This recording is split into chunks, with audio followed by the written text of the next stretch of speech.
it's a super beautiful day and people are extremely happy, at least in Barcelona. I don't know in Madrid, but well, anyways. But for now, thanks everyone to join for this seminar. Today we invited Jue, who is in Madrid. I guess you are a staff member in Instituto de Ciencias de Materiales, right? Now I'm the Ramon y Cajal researcher there. Yeah, here. Wow, amazing. Wow, cool. Well, it's an honor for us to have you here. And well, the idea of these seminars is that we have some sort of space to discuss science and invite people doing impressive stuff like you. But also to make it a bit less rigorous, formal, or whatever. And we like to chat a bit and to ask questions if you are okay with that. Yeah, sure. Because after pandemics, every Zoom meeting is a bit like, oof. So today, well, Joe is giving us the talk, and if you want, the floor is totally yours. Yeah, thank you very much. Thank you for inviting me to this seminar.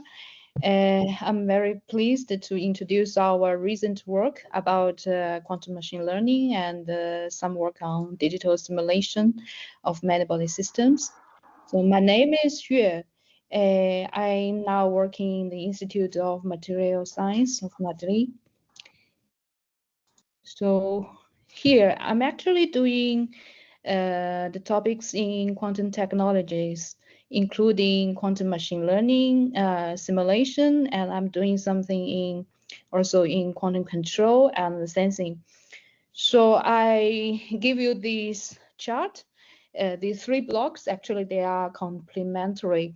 So this is also can show my research trajectory. I started to do quantum control in different systems, including here I listed quantum dots, cold atoms, trapped ions, and weak centers.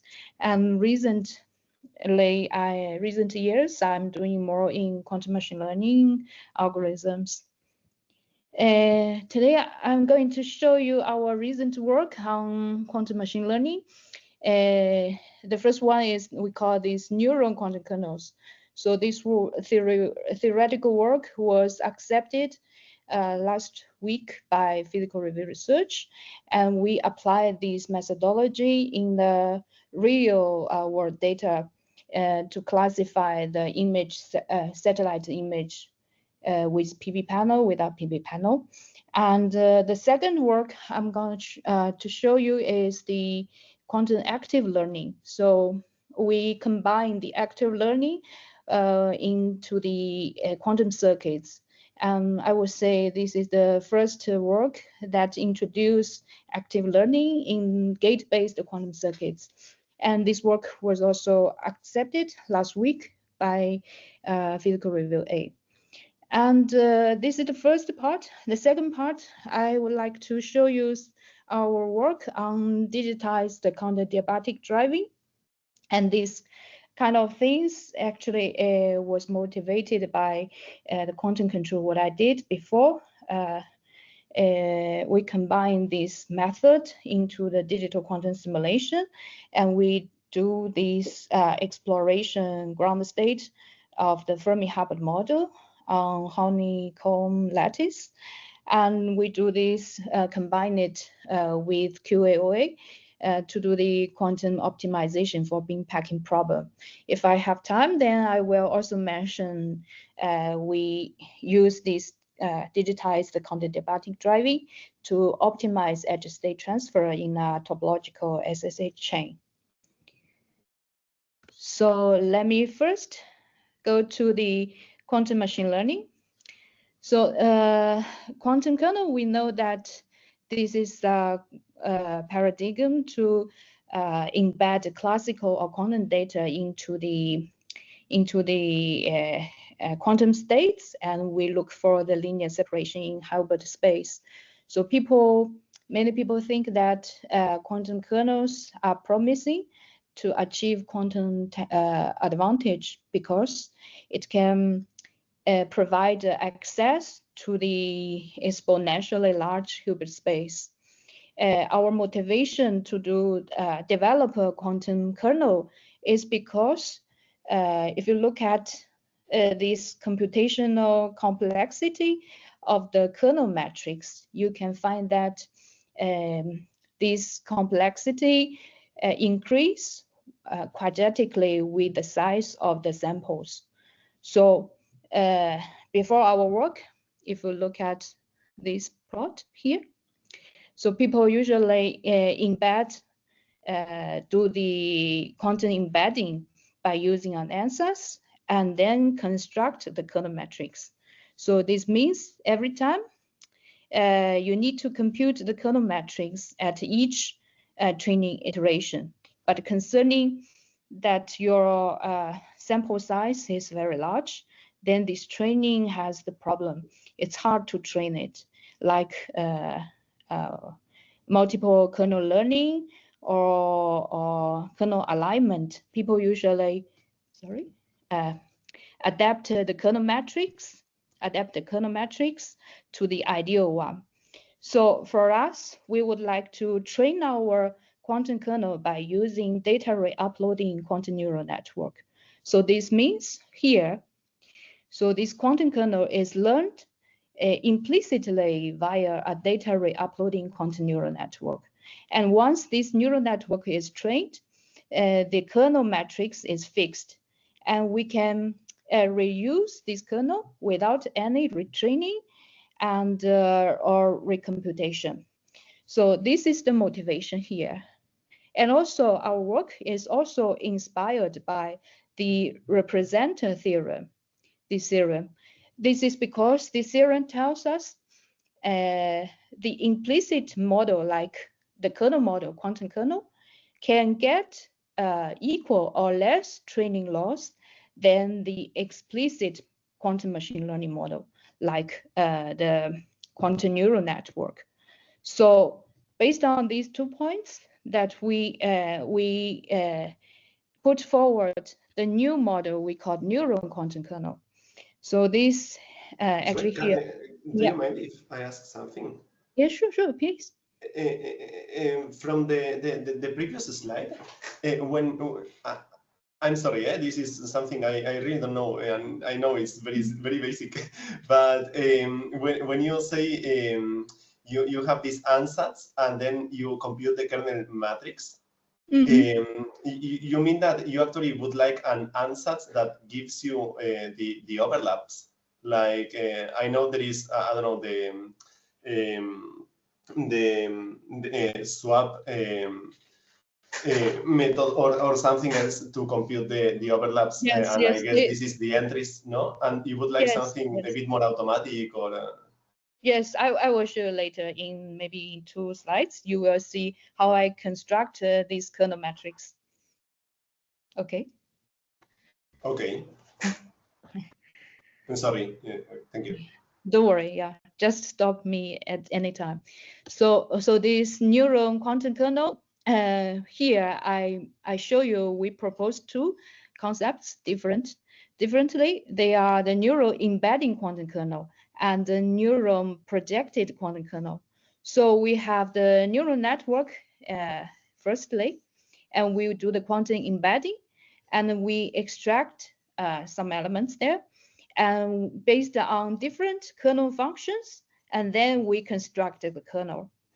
And here, for the first neuron embedding quantum kernel, we have 2 approaches. The first one is 1-to-n approach. This 1-to-n approach, essentially, we only need to train 1 qubit quantum neural network, the first one, the first qubit. And then after we training this, we can get the optimized parameters there, and we copy this to another qubit and connect these 2 qubits in the circuit by using CZ gate or CNOT gate. And then we can do it iteratively and more, yeah, to increase the scalability. So here, regarding your question, so this is the kernel matrix that we will construct here. You see here how we do this. So diagonal terms, these elements are 1. And non-diagonal terms, we can construct them based on the training data set. Yeah, this is the way to construct our kernel matrix. So this is the first approach, and this approach is very simple, and it is quite good for the training, because you see here these training parameters are very limited. We can do it in our classical computer.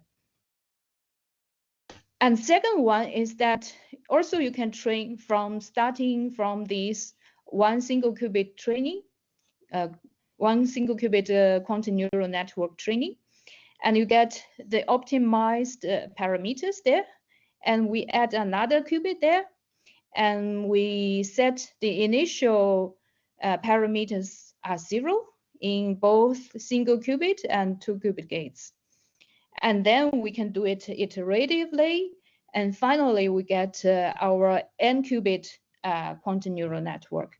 And then we can construct our kernel in a very similar way as before. So here, after our training, I can show you the result schematically from this plot. You can see here. So during the first stage for the training of neural network, so you can see here, this test accuracy increase to a saturation, and we stop there. We say this QNN is trained adequately. And then we construct our quantum kernel and put it into our support vector machine or other things, other architecture, and we do the classification. And you will see here this accuracy increase abruptly and get a higher level. So this aligns with the representer theorem. And also we find that if we don't pre-train our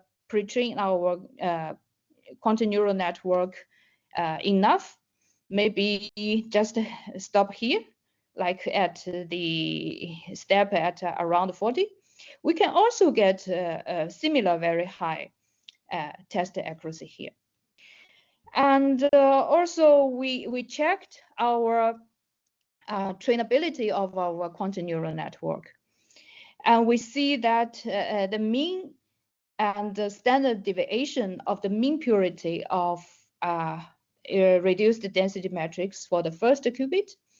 And we find that our entanglement extent, this purity, is far away from the neural network that started from the random parameters.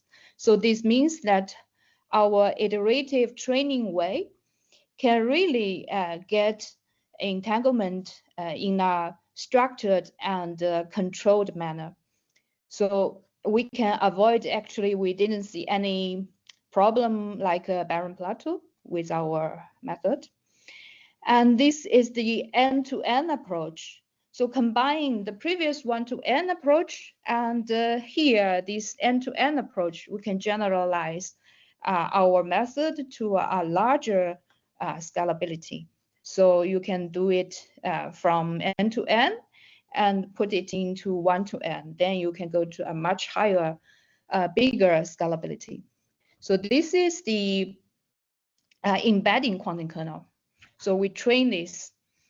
And the other one is the neuron projected quantum kernel.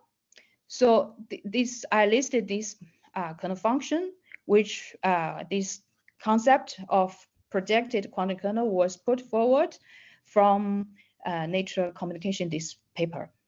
However, this quantum kernel, actually projected quantum kernel still faces the challenge of the performance dependent on the choice of quantum embedding. So we can construct a problem-inspired projected quantum kernel using our method by pre-training the embedding, use our data rate uploading neural network here, and we extract the information This is the reduced density matrix of the first qubit there. And then we construct our simpler projected quantum kernel. And this pre-training adds bias that enables a very good performance with fewer layers. Here, I show you the training results for the training dataset and the test dataset. So these are based on the fashion-mixed datasets. And we can see that if we increase the resource number of qubits, and then we can get actually quite a comparable performance compared to the classical classification methods like random forest Gaussian kernel. And I also want to emphasize that if we don't train this projected quantum kernel, you will see here this test accuracy is quite low. But if we do our projected projected quantum kernel, we can get quite high accuracy here. So we don't actually, besides the training and test accuracy, we also care about the trainability and the generalization capacity of our model. So here for the quantum kernel, regarding trainability, there are two aspects. One is for the embedding trainability, which I was discussing before for this data re-uploading training. So this is a non-convex optimization problem. And the other one is the post-embedding trainability. So here, constructing the kernel matrix actually involves sampling the matrix elements on a quantum computer. This process relies on your measurement, numbers of shots. So if the difference between the kernel values are very small, then a large number of shots should be required to accurately estimate them. So specifically, if the kernel matrix elements exhibit exponential concentration, and we can only have a polynomial number of shots, then the results optimized model may become independent of the input data. So we use the Chebyshev inequality here and calculate the concentration of the kernel values in this way. And we conclude that similar to the barren plateau, the kernel values maybe training this kernel post embedding may also have this problem. So we have to check the variance of our kernel values.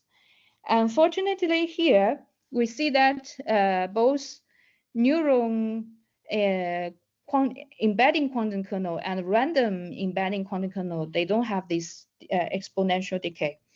But for the random projected quantum kernel, it has this problem, especially for the length, the layer number is very large. But if we do our neuron projected quantum kernel, that is to pre-train our quantum kernel by using this neural network, then we can address this problem. And this shows our neuron projected quantum kernel has very good trainability. And the other thing is the generalization errors. And this error actually is also important because a model can be trained, does not guarantee it has the ability to make accurate predictions on the new data because quantum models can memorize random patterns. So we check the generalization errors. So we use the definition This is the difference between the true error and the training error. And so we see this plot here for the embedding quantum kernel, both neuron waves and random embedding quantum kernel, they are very similar. But if we do it for use our training waves for the projected quantum kernel, then we see that this generalization error is very small and stable. So this means that our neuron projected quantum kernel is robust. And we also apply our method to the real world data. So here is the work that we collaborated with GMV, this satellite company in Spain. So we classify the satellite images with photovoltaic panels on the roof, this PV panel with PV panels and without PV panels. So we do it, firstly, we use classical machine learning to reduce the dimensionality there. And then we use this, we call the UNet, which was usually used to do segmentation. And we extract the important features, like 2 or 3 features from this bottleneck layer. And we input these features into our data re-uploading neural network using 2 different one-to-n and n-to-n approach of our neuron embedding quantum kernel and do the classification. So here I show you the results. So this test accuracy, finally, I would say they are quite comparable to the best classical classification models. Okay, so here I make a short summary about this work, neural quantum kernel. So we introduced neural quantum kernel, and this is trained via data re-uploading quantum neural networks. So here the quantum kernel matrix is constructed only once without any recomputation. So the computation cost is reduced a lot. And here, our protocol actually can be extended to high scalability. And we designed 2 types of neuron quantum kernels and 1 type of neuron projected quantum kernel. And for the neuron embedding quantum kernels, it has high accuracy, strong performance. For the neuron projected quantum kernel, it is quite robust against the errors. So we also do it for the satellite image classification. And actually, we think that our work opens the door to scalable and resilient quantum kernel models. So this is the first part. Yes. Any problem? Can I make a question, but maybe someone else has? But I have something that I do not follow. When you do this sort of incremental approach, departing from 1 qubit and increasing the number of qubits, I mean, I understand that this is like some sort of a strategy to better initialize the, how do you say, the ansatz for your optimization, right? Not the ansatz of the quantum circuit, but your sort of a seed or initial state when you optimize. I don't understand, like, the embedding is not depending, like, you have a high dimensional classical data that you want to process with the quantum circuit. And in principle, the way that you inject this classical data into the quantum circuit should not depend on the number of qubits, no? Like in this scheme, it's only distributed among the gates. Yeah. Sure, yeah, you are right. They should not depend on the number of qubits, but higher numbers can give you more accurate results. Okay. Okay. I also have a question. Yeah. Well, when I was saying that you reduced the data set, so there is only like 2 or 3 dimensions, like 3 features. Is that Yeah, yeah, yes. and but and so on your test you had like how many qubits on the at the end? Just I'm wondering because I mean it seems that your system can scale a Mm. bit more, so you could have like tried with more features. Yes, I mean, yes. even doing simulation, I mean, you can maybe simulate easily like Yeah, two you are right. qubits. Yeah. So could have been running. So Yeah, that's yes, question. definitely. Yeah, you are right. Yeah, not only for 2 or 3 features, but here in this work, this paper, we used at most 8 qubits, and the most highest number of features is 3. But you are right. We can use more features. Yes. And so why you were on 8 qubits only? Mm-hmm. Or Yeah, so we were. Yeah, we used only 8 qubits. Just because we can do it in our computer, yeah, easily. But yeah, you are right. We can enlarge our scalability, no problem. okay, If the hardware is suitable, then we can do it, no problem. okay. So I was just like I was waiting for where are more qubits. Say no, I'm going to the next one because this is like the challenge, no? Yes. Is to get yeah, maybe it's going to run, but is the accuracy going to do, because there is like always like the curse of dimensionality, no? That the Mm-hmm. more you have, even the barren plateau stuff start happening with more dimensions. So Mm-hmm. the would be great to have like experimental data on this idea for more Yes, yes. dimensions. Yeah, it Mhm. would be super cool. Yeah, absolutely. I agree with you. Actually, we are now doing experiments on more features. We tried, yeah, 8 features, yeah, recently. Yeah. So is it working well? Yeah, it's working. Yeah, not on this data set, on a very simple data set, but it's working. Okay, so nice. Mhm. Can I ask something? One Yes, thing sure. more. You saw this plot of the purity, which increases or like the entanglement. You wanted to show in some plot that the entanglement grows as you increase the number of qubits. No, there. Yes. Yeah. Okay. And I understand that. Okay, cool. Yes, and you saw the purity, Yeah. Yes. and it's good. Um, so with this incremental approach, when do you entangle the qubits? In which step? Because you do Here. this pre-processing, no, in which you do this incremental optimization of the Yes, embedding. yes. Yeah, I understand your question.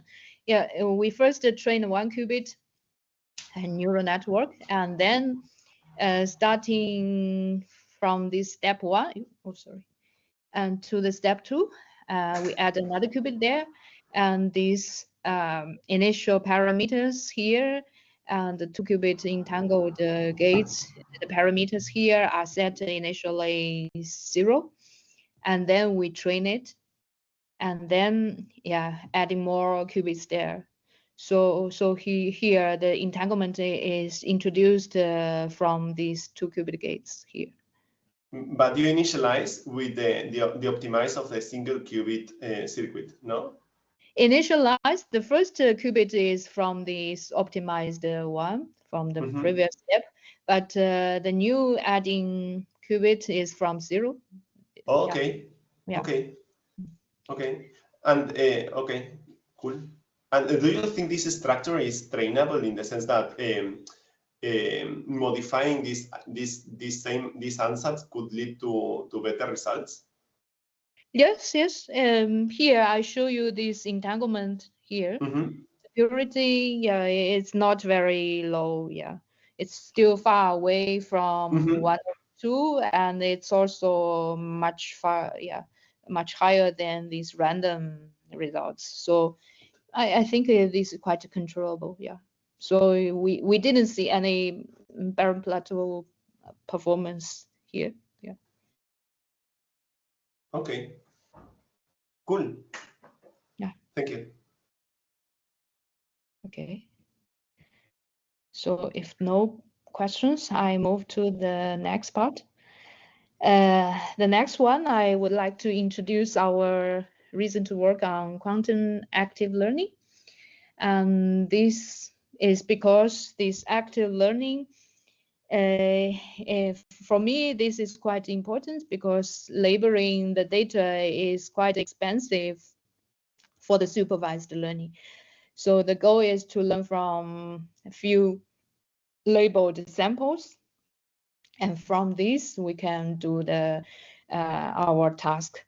So why quantum? For me, this is also very important because here for the few short learning scenarios, especially in some quantum experiments, this labeling is very expensive. So we also look for the strategy to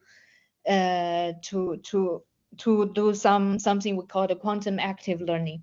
So this quantum active learning is a framework that can combine our quantum machine learning models with active learning to efficiently train our quantum machine learning models.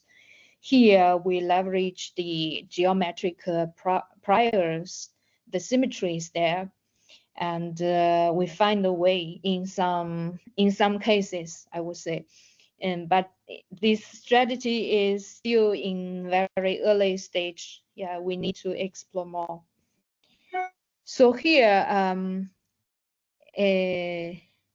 I show you the pipeline of this quantum active learning. So here we have the unlabeled pool. This is the big pool. Our goal is to approximate the unknown label function. So we have the model H theta, and this can be a quantum neural network. And we use the uncertainty estimation. Here we call it maybe least confidence margin sampling, different strategies of uncertainty estimation. And we need a Gary selection. We select the most informative samples. For example, for that binary classification, we select the examples very close to the decision boundary. And then we Gary the oracle. This might be the human expert or quantum experiment for the true label, the results Y. And then we update our data set, the unknown one and the known one, and update our training architecture, our quantum neural network, and do it repeatedly until our performance threshold, maybe the test accuracy threshold, is reached. So here we incorporate the geometric quantum machine learning. Why we do this? Because this geometric equivariant neural network here, I show you in this plot, it has the special symmetry. It can reduce the parameter searching space and avoid also decrease passivity and increase the generalization, and maybe it can avoid the problem of barren plateau. So actually we find that using this equivariant quantum neural network, it can work. Firstly, I can show you this example of the donut data set with Z2 symmetry. So this data set satisfies this condition. And then we used our encoding part. We look for this one. And the equivariant quantum neural network Z model also, yeah, repeat it several times. And this is different from data re-uploading. So our data is upload only once in this encoder. And we also compare this architecture with one of hardware efficient answers. So if we do it with the totally labeled data, this is for the supervised learning, then we can have quite high accuracy for equivariant neural network, and lower this accuracy for hardware efficient answers. And then we tried uncertainty sampling strategy. So this means every iteration, we only do one label here by using the uncertainty sampling. And until 6 labels, we find that our test accuracy is above 95%. But compared to the hardware efficient answers, it's much higher. And also we tried another this uncertainty sampling strategy. So this we combined this fidelity strategy here, and we compare in 2 different these answers. So the left plot means this equivariant neural network architecture, and we find that the uncertainty sampling and this fidelity sampling can achieve quite high, above 19% after 10 labels. It's much higher than the random sampling. But for the hardware efficient answers, this uncertainty sampling has the same performance as random sampling. So this, for us, this is successful for this Z2 symmetry. And the other example is we do the quantum phase classification. So for this Ising ground state, we classify the quantum phases, ferromagnetic phases, and the paraferromagnetic phases. And because this model has this Hamiltonian, as the translational invariance under circular shifts of spin index. So we decide to incorporate the CN symmetry in our equivariant neural network. And this is the requirements in 3 different stages. And finally, we see that here is the correct rate. So actually using our uncertainty sampling until the second labels, we can have quite high fidelity accuracy here, above 90%. And also we check this data. We add some noise there. It works quite well. So this is the successful example here. We also tried some more complicated samples like this tic-tac-toe, the multi-class tasks. We have 3 classes: win, lose, and draw. Well, in this board, we have to use 9 qubits here. And if all the data are labeled, then we can have the 88% accuracy. But our quantum active learning is not very successful here. So it has very comparable fidelity as the random sampling. We think that maybe this comes from the class imbalance, because this draw case has much less numbers of samples than the other 2.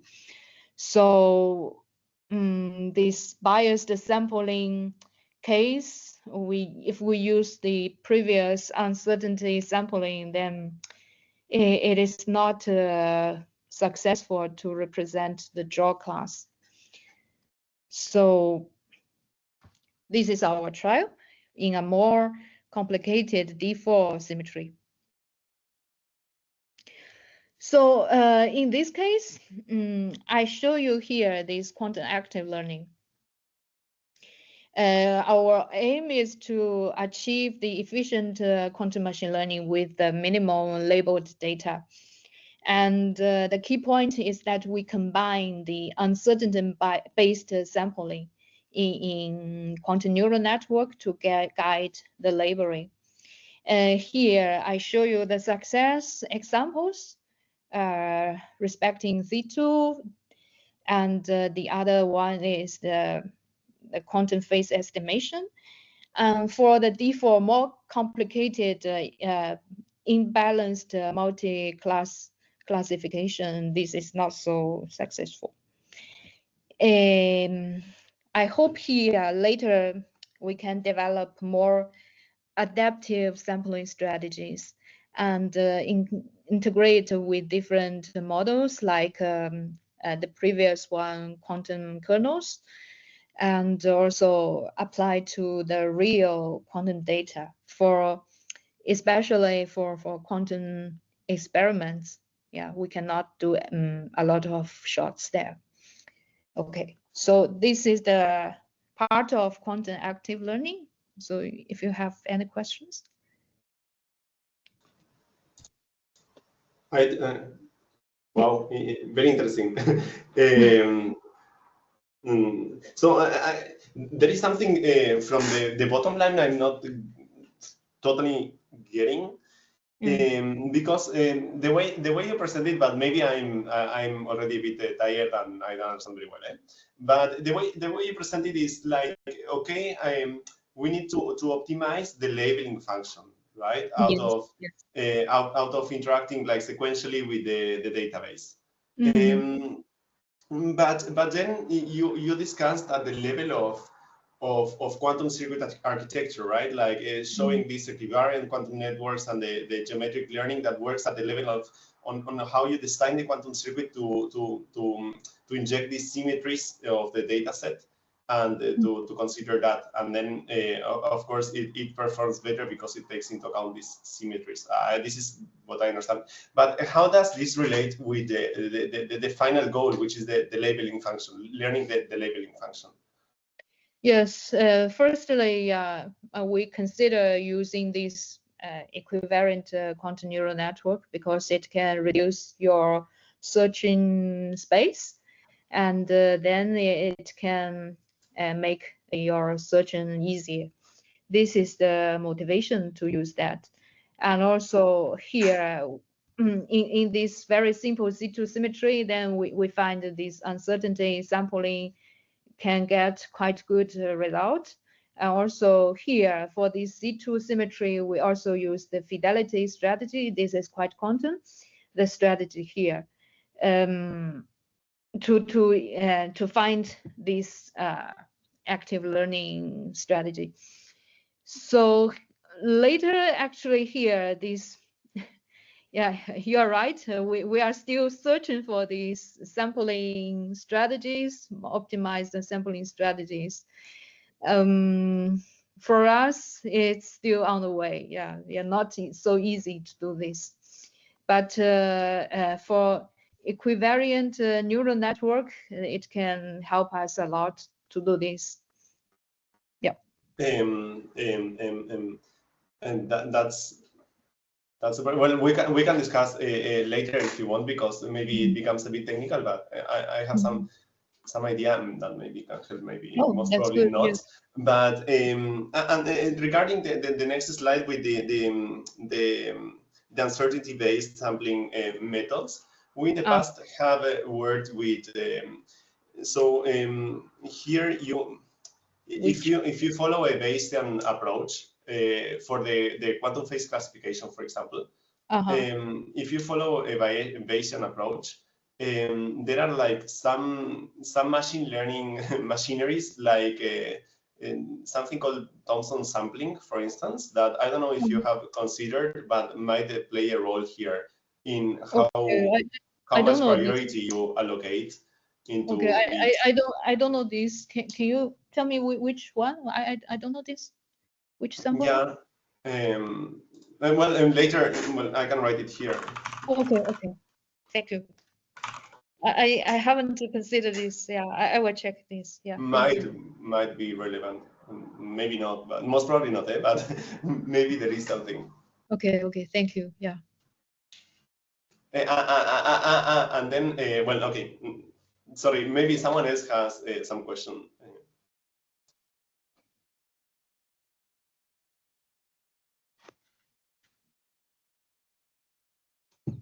Or maybe not. So I understand this is the end, right? Like No, not the end. Okay. If you still are comfortable sitting there and listen to my talk, then I will continue. Yeah. For me, it's totally fine. Yes, totally. Super interesting. Yes. Okay. Sorry, maybe it's very long. Yeah, the next part I will talk about digitized quantum simulation for materials and optimization. The motivation was that remember last month we were writing the proposal together, and I noticed that maybe you are interested in this kind of digitized counterdiabatic driving in quantum circuits. So I put here. Maybe I should go it quickly. So here, this that's great. Thank you very much. Very kind. Thank you. That's great. Yeah, for this STA, actually, I use this technique for doing quantum control for the spin qubits in quantum dots in cold atoms and NV centers, different types of platforms. And recently, we noticed that this might be interesting to do quantum computation. If you check these shortcuts to adiabaticity, so there are many different tools. And here I listed several ones. Yeah. And mostly used technique is this, in quantum circuits, I would say, is this counterdiabatic driving. This means that if your system evolve adiabatically, then the system is always on the instantaneous eigenstate. So you can suppress the excitation among different states. But this strategy, this process is very slow. So we want to speed up this process, but also we want to achieve the process provided by adiabatic passage. So this is the motivation. So for us, we apply it in the quantum circuits. So here, we call this approximate gauge potential. Here, this is the nest commutator there. And usually, well, to calculating this part is quite complicated. Usually people only consider the first order nested commutator. And we add in the circuit, we add these two UI, UF, maybe is from the reference Hamiltonian, and this UCD is from the HCD, the counterdiabatic driving there. And in each layer, we have to add this UCD there. And of course, in each layer, you increase the length, the depth of the circuit, but finally you will decrease the total layers there. So finally, using this counterdiabatic driving in the circuit, you can really shorten the depth of the circuit. So this is the advantage of doing this. So here we really apply our counterdiabatic driving into the adiabatic quantum computing here. So initially, our Hamiltonian is this, HI, and we want to achieve HF at the final time. We have the schedule function lambda t. For example, here, HI, maybe for a Fermi-Hubbard model, initially we only have this term, this one, HH. here, this is the hopping term, and this is quite easily prepared in experiments. And if you do it adiabatically, then you can achieve finally the Fermi-Hubbard model, HFH here. And of course, it takes a long time in the circuit. The depth is very long. And then we try to add our counterdiabatic driving. So here, this is the model in the Fermi-Hubbard model in the honeycomb lattice. So initially we have the hopping term HH, and finally we want to achieve this H Fermi-Hubbard model Hamiltonian. And we can use this nested commutator to calculate the counterdiabatic driving term. And we do it digitally in our circuit, and then we can really implement it, our Hamiltonian in the circuit, and find the ground state of this Fermi-Hubbard model. So I show you here the schematically this Hamiltonian variational ansatz. So you have to use a lot of gates there according to your Hamiltonian. But for the digitized ansatz, so you can choose the one that you need actually, and this is hardware executable. And also I show you here with this is the ground state energy. This is the time here. So if the time is very large, then you can see here with the CD driving can reach the true energy, and also it's quite at long time it's comparable to the one of using adiabatic computation. But if you shorten the time here, the time is 1 here, very small. And then you can see here our strategy with counterdiabatic driving, and is that we remove the reference Hamiltonian. We only keep the counterdiabatic driving term, and then with the number of the iteration, then it will get much higher accuracy. And this is for different structure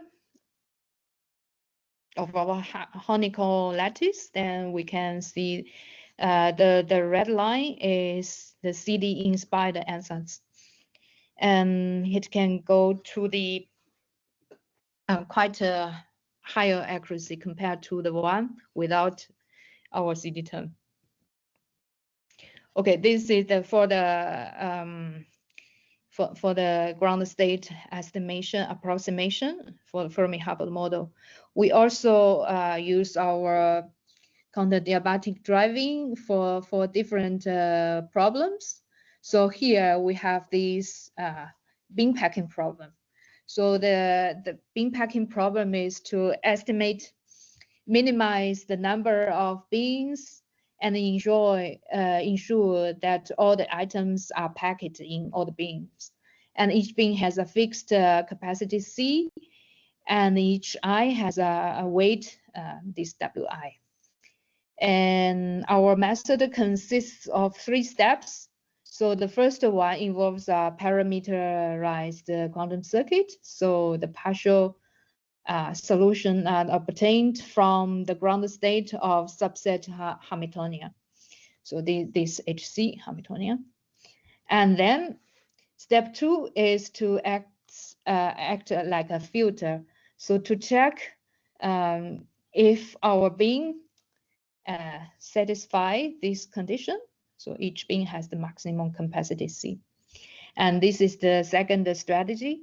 And the third strategy is combines the feasibility partial solution using the multiple bins and to pack all of them. Okay, this is the strategy. And also we checked different strategy in the first step. So using QAOA using our digitized counterdiabatic QAOA. Yeah, you see here this mixer Hamiltonian and the problem Hamiltonian, and we have this CD driving based on derived on these from these two Hamiltonian, and also we can get rid of these two reference Hamiltonians and only keep CD driving term. And the last one is only keep our mixer Hamiltonian with CD driving.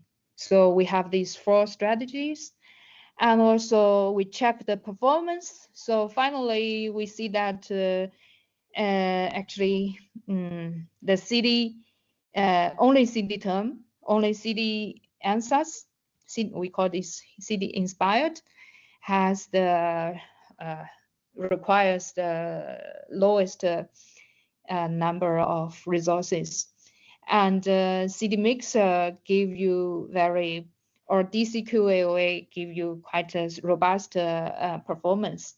And here this plot, we have it on the derived from IBM computer.